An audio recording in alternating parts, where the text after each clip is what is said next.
Hey everyone, welcome to the channel. It wasn't long ago when I introduced to you my Tallboy 4 as a frame, and ever since I've been struggling to find parts for it, but I finally have it built as an actual bike. So here is my 2021 LoveMTB custom Tallboy 4.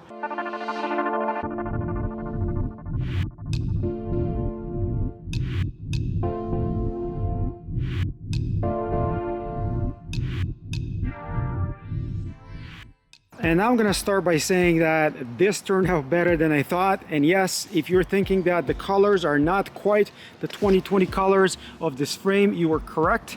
This is the Bronson green or olive, I think, that you are gonna find at Slick Graphics. And thank you, Slick, for doing a great job with both my fork decals and frame decals. No, they're not my sponsors, but just in case you were listening to this, Slick, wink wink.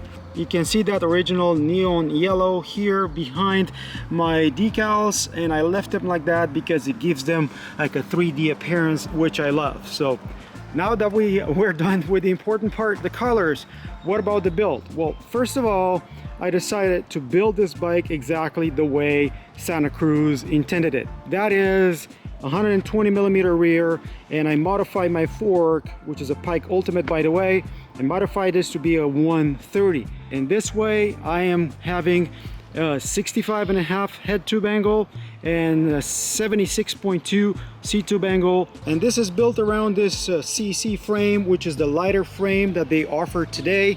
And I have all the details in the video that I assume you guys have already seen, so I'm not going to bother you with frame details today.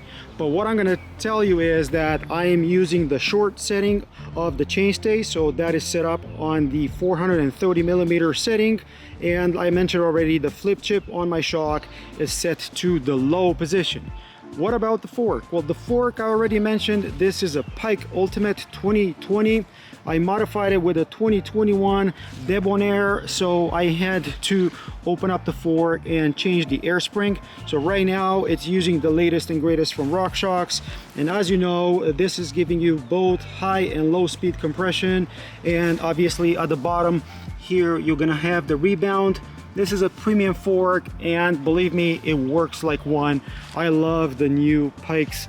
And to finish with the suspension, this is a factory Fox float that I'm keeping it in the open position. And if you use the Santa Cruz suggested configuration for your suspension, you're gonna have a very good starting baseline. Santa Cruz usually specs these bikes with 2.3 tires, DHF and DHR2. In my case, I went for DHF, but this is a 2.5 and it fits into the Pike no problem, with plenty of room to spare. As for the rear, instead of DHR2 2.3, which is pretty draggy, I actually decided to go with the Dissector 2.4. I should have a video about the Dissector on my channel rather soon. The wheels that I built this with are the DT Swiss M1900. These are 30 millimeter internal, and I actually have a video on my channel talking about them. They are heavy-ish, but otherwise quite good. The only caveat being that they are not using the ratchet hubs, but in my experience they're quite good as well. And now that you know what's touching the ground, why don't we take a look at the cockpit the way I set it up. And what you see here up front is nuke-proof horizon, both the stem and the handlebar. This is a 780 carbon with 25 millimeter rise, and my seat is actually a nuke-proof of some sort that was rather cheap and I could find easily. The stem that I chose is not standard for Tallboy 4. They usually come with a 50 millimeter. This is a 35 millimeter stem with 5 degrees rise. The reason I picked that one is because this is a large frame and gives me a rather long top tube. So in order for me to be comfortable pedaling this, I had to reduce that a little bit. 35 millimeter is what they use on the small sizes of this bike. I can tell you that the bike works very well with the 35 millimeter stem, so if you need to make that change, don't be afraid to do so. I use this with a Cane Creek 40 headset.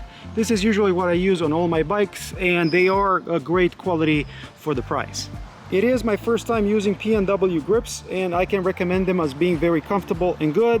And what you're gonna see here is wireless, both the drivetrain, and believe it or not, I went for the Reverb AXS as well, and that is paired with XT 8100 brakes. That is the new version. For this more aggressive bike, I've chosen the 4-piston caliper, so these would be the 8120s, and to go along with it, that is the XT MT800 disc 180 front and rear.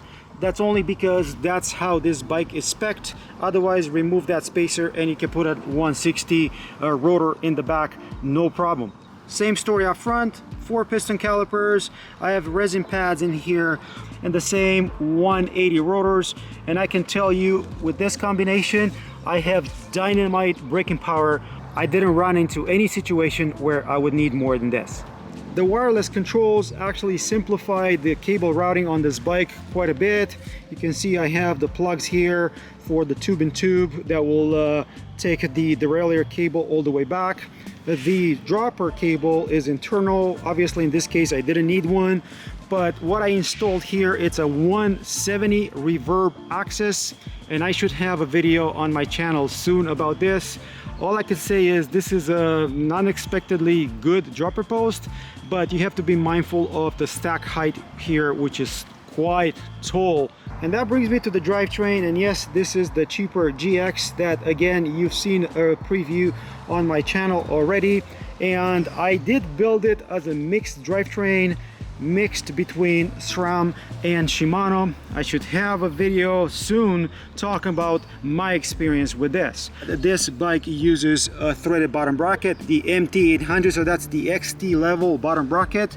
This is an SLX crankset, 170mm cranks, because the bottom bracket of this bike is rather low. The 32 tooth, this is an oval from absolute black, and that is paired with, yes, this is an XDR chain. You can see the hollow pins over there. I didn't pick this for the lighter weight, but I picked it because it is the chain with the lowest friction in the Shimano lineup today, and is one of the best 12-speed chains in the marketplace. I've chosen an XT cassette that gives you about GX weight and good performance. And yes, this is the big GX derailleur. Obviously this is wireless, it has a battery and everything else that you've learned in my video. I have the cheap 520 Shimano pedals on the bike right now that outlasted all my bikes so far, and I did pick the SLX cranks because these are about the same weight as the XT, and the Shimano Holotech cranks, as you know from my recent video, are about 15 grams heavier than the cheap SRAM carbon. So I prefer to have aluminum 15 grams heavier than going for the more expensive carbon. These cranks are the 7100 version for 52mm chainline. This bike doesn't require anything else than that. And if you're wondering about tire clearance, the 2.4 dissector is all you can fit in here on this position of your flip chip. So 430mm chainstay, that's all you can hope to fit in the frame. If you want the 2.6 that Santa Cruz is advertising, you're definitely gonna have to move this flip chip to the 440mm setting. By the way, I did replace the axle here, the DT Swiss, with the lever that the bike comes with. This is a Bergtech axle. That is a direct replacement for it. In this configuration with pedals and bottle cage, the bike weighs 14 kilograms, which is about 31 pounds. That is not light by any means, but I don't think this bike was meant to be that light.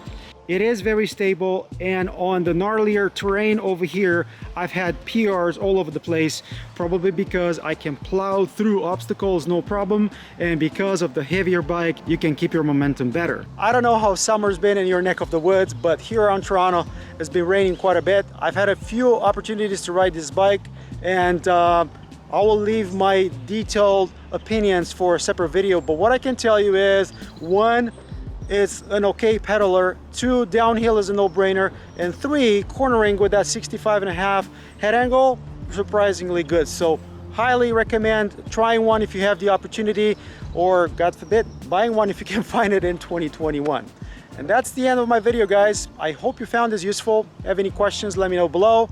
As usual, keep an eye on social, and if you bump into me in a place like this, don't hesitate to stop, say hi, and we'll have a chat.